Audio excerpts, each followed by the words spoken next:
Sebelum mulai ceritanya, please subscribe dulu bagi yang belum, agar channel ini bisa upload terus dan berkembang. Terima kasih.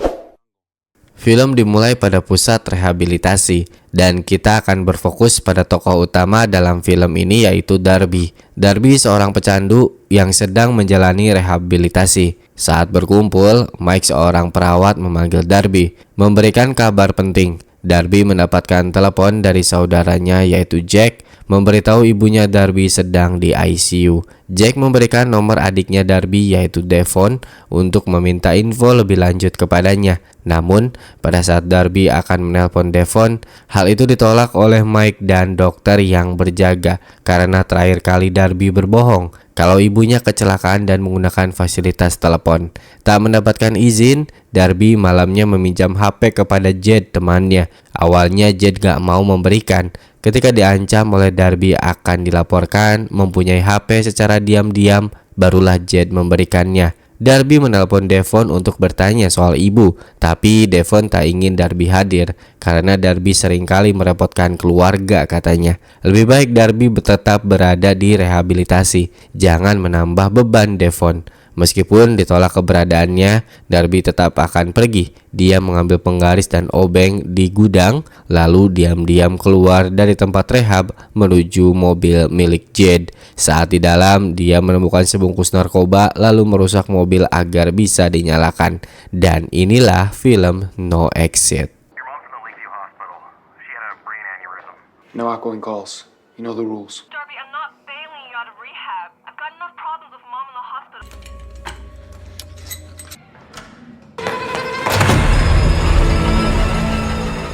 Darby berada dalam perjalanan sambil mencoba lagi menghubungi Devon, namun tak diangkat. Darby memberikan pesan suara mengabarkan bahwa dirinya akan menuju rumah sakit. Saat di perjalanan, Google Map yang menunjukkan arah menyarankan kepada Darby untuk mengambil jalur alternatif karena sedang terjadi kecelakaan di jalan tol. Jalan yang ditempuh oleh Darby adalah sebuah jalan yang menuju hutan, ditambah cuaca ekstrim salju turun. Darby mendapatkan pesan dari Devon yang isinya pesannya adalah ternyata membuat Darby terpukul. Devon mengetik kalau Darby tak diinginkan kehadirannya dan jangan pernah ke sini. Hal ini membuat Darby agak sedikit bingung. Dia memegang narkoba yang ia temukan dan teringat terakhir kali mengkonsumsinya dia overdosis di mobil sampai harus dievakuasi oleh saudaranya sendiri. Lalu tiba-tiba seorang sheriff mengetuk kaca mobil Darby. Sheriff itu menyuruh Darby untuk melanjutkan perjalanan karena badai salju akan datang. Semua jalan akan ditutup. Darby disuruh untuk menunggu di pusat informasi yang jaraknya 100 meter lagi dan tidak boleh melanjutkan perjalanan. Darby melanjutkan perjalanan dan sampailah di pusat informasi Departemen Kehutanan California. Darby masuk langsung bertanya kepada sepasang suami istri yaitu Sandy dan Ed.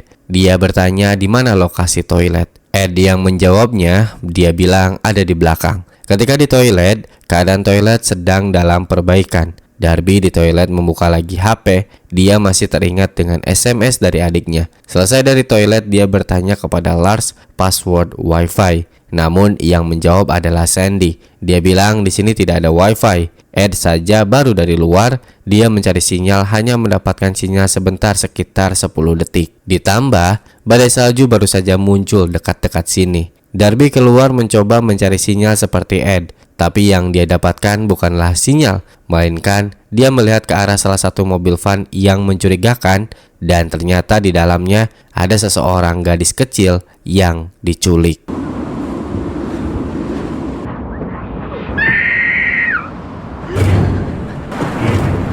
Mobil itu terkunci. Darby bicara kepada korban dan berjanji akan menyelamatkannya. Untuk jaga-jaga, Darby memfoto plat nomor mobil van. Plat itu berasal dari Nevada. Saat ia melihat ke arah kantor kehutanan, ada seseorang yang menatap Darby. Darby yang bingung, dia mencoba mencari sinyal, lalu masuk ke dalam mobil menelpon 911. Namun itu percuma karena tidak ada jaringan. Tak lama, Ed pun keluar lagi. ada juga seseorang di belakang mobil sedang berdiri. Karena ketakutan dan tak bisa melakukan hal lain, Darby mengambil penggaris untuk jaga-jaga. Darby keluar berpapasan dengan Ed bicara kepada Darby. Dia mengira Darby berada di luar sudah mendapatkan sinyal, makanya dia keluar lagi. Darby yang mencurigai Ed, dia tidak banyak bicara. Alasan ada barang ketinggalan di mobil, lalu masuk lagi ke kantor. Saat di dalam, ada satu orang laki-laki yang tertidur, yang baru Darby lihat. Agar suasana mencair, Ed mengajak main kartu, lalu orang yang tidur terbangun. Dia bernama Danny. Saat semua orang berkumpul pada satu meja, Darby masih panik. Dia selalu fokus pada Van di luar. Lars mengocok kartu lalu membagikannya. Darby sambil basa-basi, dia bertanya asal tempat kepada semua orang. Pertama yang menjawab adalah Danny. Dia berasal dari Lower Heights, San Francisco. Ed dan Sandy berasal dari San Jose, California. Ed mantan anggota militer yang ternyata ayahnya Darby juga sama mantan anggota militer. Sedangkan Sandy, dia dulunya seorang perawat. Terakhir, Lars, dia berasal dari Battle Mountain, Nevada. Nah, Darby menemukan mobil van tersebut adalah milik Lars. Lars juga memiliki sifat aneh. Ketika Sandy memenangkan permainan, tiba-tiba dia marah dan kesal karena kalah. Dia juga tersinggung ketika Ed bertanya. Darby beranjak dari meja, dia kembali ke toilet, mencoba menelpon 911, tapi sia-sia. Dengan harapan terakhir, Darby mengirim pesan ke 911. Juga mengirim gambar plat nomor mobil milik Lars. Setelah itu, Darby mengambil cutter dan membuka papan yang menutup dinding. Darby keluar menuju van milik Lars. Dia membuka pintu van menggunakan penggaris. Darby yang berhasil masuk saat akan memotong lakban, dia melihat gelang milik gadis yang diculik. Dia adalah seorang pasien penyakit Edison. Lalu tiba-tiba seseorang datang dan itu adalah Bad beat, huh? Sorry, Jay. Lars masuk. Darby untung aja tepat waktu bersembunyi. Lars kesal pada orang-orang. Lars seperti memiliki gangguan mental. Sekarang kita mengetahui siapa gadis kecil ini. Dia bernama Jay. Lalu Lars menyalakan mobil untuk memberikan penghangat kepada Jay. Ed mendengar suara mobil, dia bertanya-tanya dan sedikit curiga. Mau kemana Lars pergi? Lars yang masih di mobil, dia melihat salah satu karton penutup jendela terbuka. Dia kaget langsung memperbaikinya. Meskipun Lars seorang penculik, dia agak baik kepada Jay. Menenangkan Jay dan mengatakan kalau kita sampai rumah Paman Kenny, hidup kita akan baik-baik saja. Lalu Lars kembali keluar. Dia akan membawa snack untuk Jay. Saat Lars keluar, Darby langsung mengajak ngobrol Jay, menenangkannya, mengatakan akan mencari pertolongan dan akan kembali. Lars mengambil snack, gelagat dia mencurigakan. Jadinya Ed bertanya, apakah ada pesta di dalam van? Lars menjawab, HP-ku ketinggalan di mobil.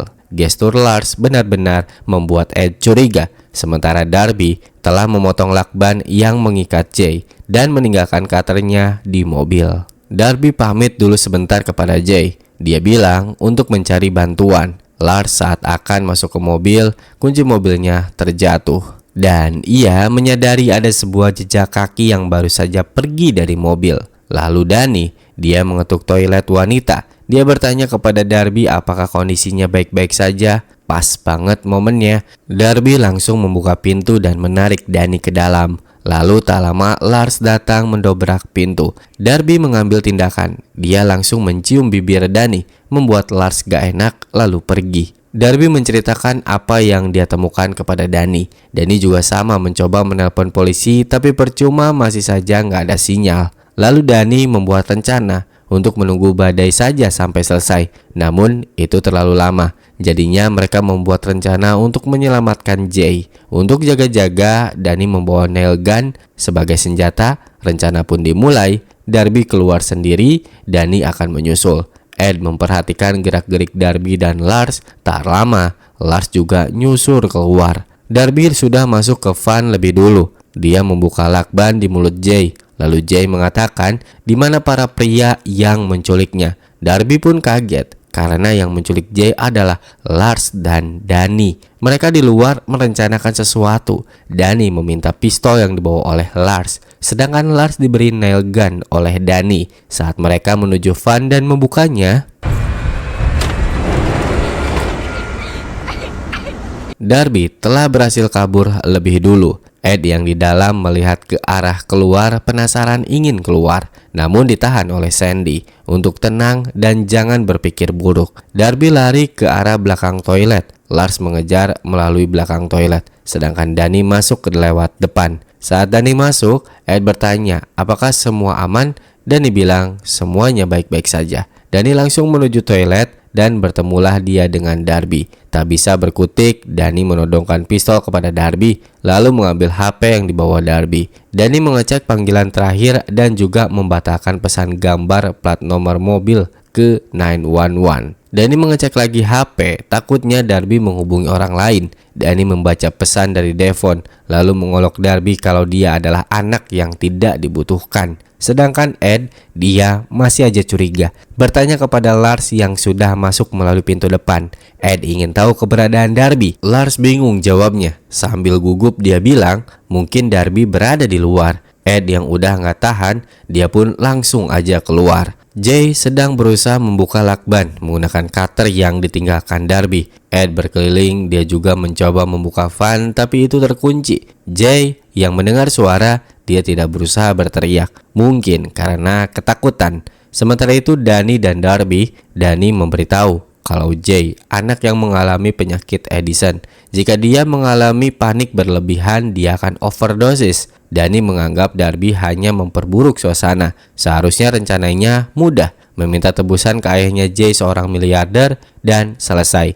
Lalu tiba-tiba datang Sandy. Dia meminta izin untuk bicara dengan Darby berdua saja. Sandy menawarkan diri kepada Darby jika ada sesuatu yang salah atau Darby butuh cerita. Sandy sangat terbuka dan akan menolong Darby. Dan Jay sudah sedikit lagi lakban yang mengikatnya akan terbuka. Sekarang semua orang berkumpul lagi di satu meja. Mereka semua ngobrol sana-sini, membahas masing-masing latar belakang kehidupan. Tiba-tiba Darby melihat Jay sedang berada di luar. Dia berhasil kabur. Danny dan Lars juga melihatnya. Lars tiba-tiba dia bangun dari bangku lalu pamit keluar. Danny dan Darby saling tatap, seperti kode kalau mereka harus keluar juga. Darby berdiri dan pergi ke toilet. Danny juga tak lama dari itu ikut berdiri dan menghampiri Darby. Pada saat di toilet,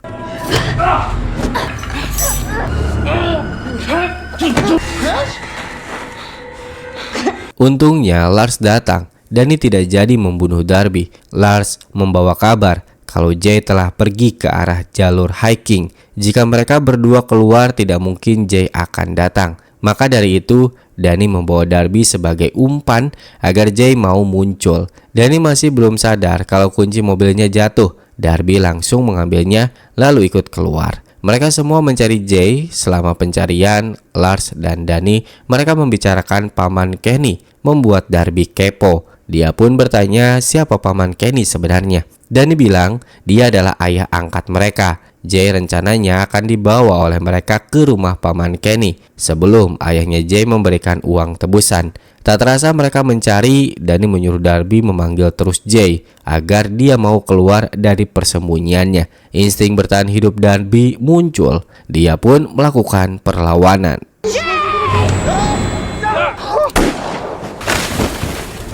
Darby terjatuh. Suara tembakan itu terdengar oleh Ed. Darby bersembunyi di balik pohon, tidak menampakkan dirinya sampai mereka menghilang. Sementara itu, Ed keluar mencari suara tembakan itu berasal. Saat di luar, Ed melihat seseorang tergeletak di salju. Darby yang masih bersembunyi, Lars dan Danny, mereka masih mencari. Keadaan gelap membuat Darby tak terlihat. Sedangkan Ed dan Sandy menggotong seseorang dan itu ternyata adalah Jay. Mereka membawa ke tempat aman. Darby masih berada di hutan.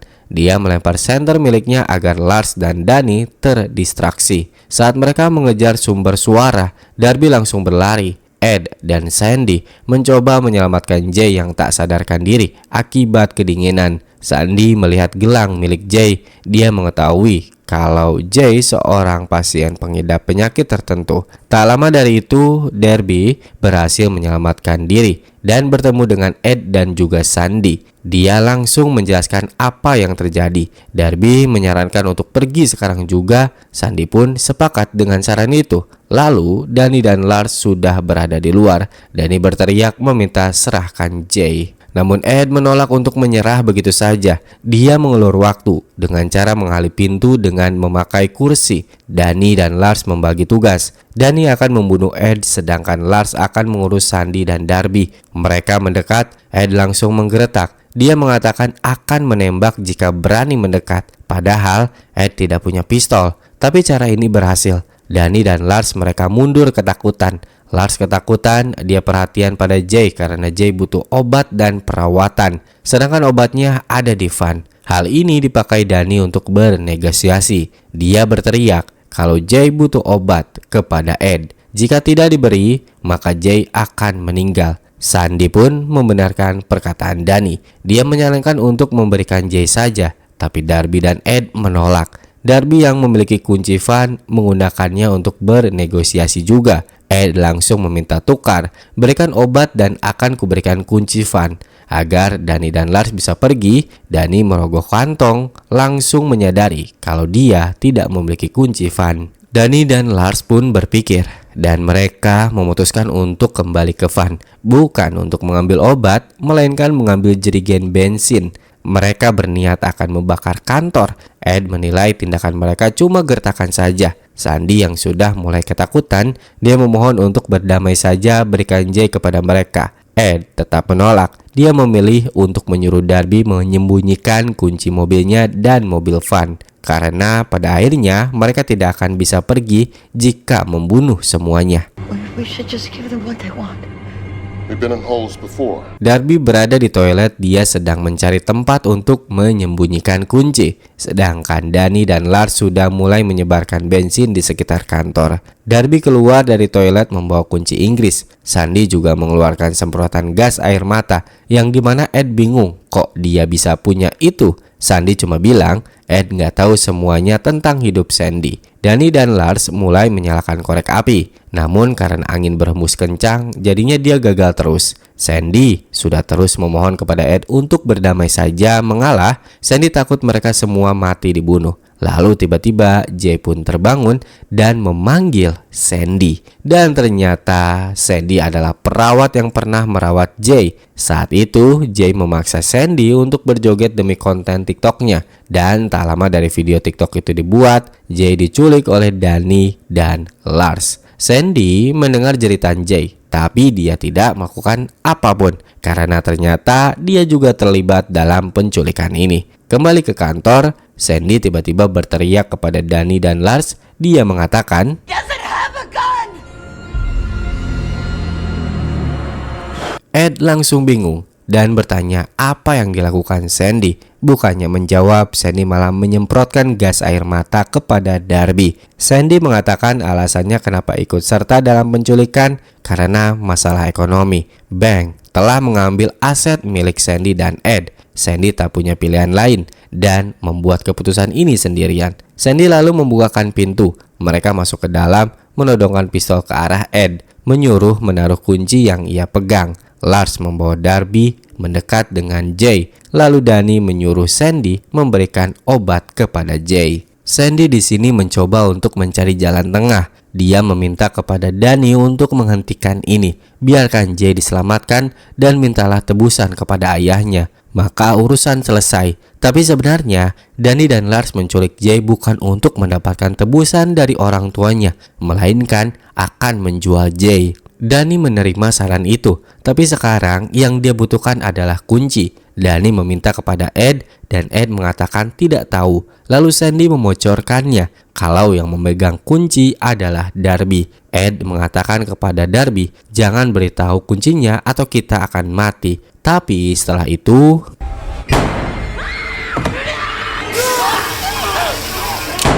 Lars terkena semprotan oleh Sandy. Sandy belum meninggal. Dia merangkak ke mayat Ed dan ia menyesali perbuatannya. Lalu Danny menembaknya dari belakang. Setelah itu Danny memaku Darby ke dinding. Darby tidak bisa kemana-mana, dia tertancap. Lalu dia menolong Lars membersihkan semprotan gas air mata di matanya. Darby mencoba mencabut paku, tapi itu tidak berhasil. Untungnya tak jauh dari tempat Darby ada sebuah palu, namun dia tidak bisa meraihnya dengan kaki. Danny dan Lars berada di toilet, mereka berdebat karena tindakan Danny yang semena-mena. Darby masih berusaha, dia menyuruh Jay untuk mengambilkan palu. Danny dan Lars selesai, Danny langsung meminta lokasi kunci berada. Darby awalnya tidak memberitahu, lalu tiba-tiba HP milik Darby berhasil mengirim pesan ke 911. Pesan ini yang lupa dihapus oleh Danny dan mendapatkan balasan. Polisi segera tiba ke lokasi.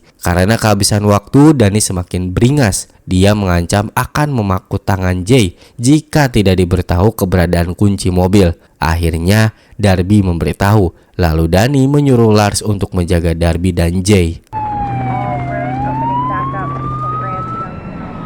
Danny mencari kunci ke dekat toilet. Darby tak ingin diam aja. Dia melihat saklar lampu, menyuruh Jay untuk mematikan lampunya. Lars yang menjaga karena dia tak mau menyakiti Jay.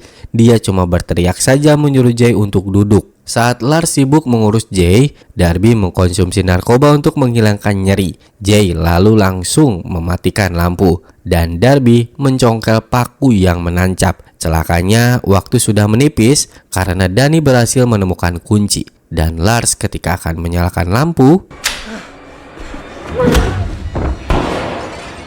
Danny yang mengetahui ada kekacauan, dia masuk sambil membawa nail gun. Darby berhasil menyandra Lars. Darby meminta untuk menaruh nail gun milik Danny jika ingin Lars selamat. Lalu yang terjadi, Danny langsung shock. Dia secara tidak sengaja menembak Lars. Jay dan Darby menjauh dari Danny. Saat Danny dan Lars berjalan gak sengaja, Lars terpleset dan kepalanya membentur lantai. Seketika Lars pun tewas. Darby bersama Jay mereka berhasil masuk ke mobil Darby. Mereka berhasil menghidupkan mobil menggunakan obeng. Tapi sayang, baru aja jalan sebentar, Danny keluar menembaki mobil menggunakan nail gun dan membuat Darby oleng lalu menabrak tiang lampu. Darby dan Jay pun tiba-tiba pingsan. Danny yang sudah putus asa juga kehilangan saudaranya. Dia membakar kantor kehutanan. Darby sadarkan diri. Dia melihat Danny dari spion yang sedang membakar kantor. Dia pun mengambil obeng untuk berjaga-jaga. Lalu tiba-tiba polisi pun tiba. Darby sedang berusaha mengambil pistol yang terjatuh. Polisi yang tiba menyuruh Danny menjauh dari mobil milik Darby. Lalu tiba-tiba